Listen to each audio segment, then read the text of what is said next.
Lakbay Aral Defended. Bida ngayon sa social media ang video ng grupong ito kung saan makikita na todo effort ang mga kabataan upang ipagpaalam ng kanilang kaibigan na si Ethan Calao para sa kanilang nalalapit na Lakbay Aral.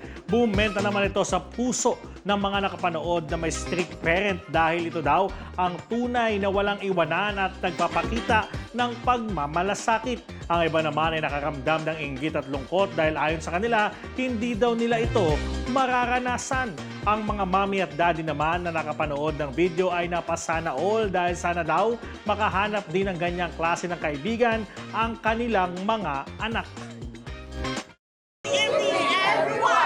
Dear Mother and Father, gentlemen! Nandito kami sa inyong harapan para ipagpaalam ang iyong minamahal na anak ni Ethan Calao.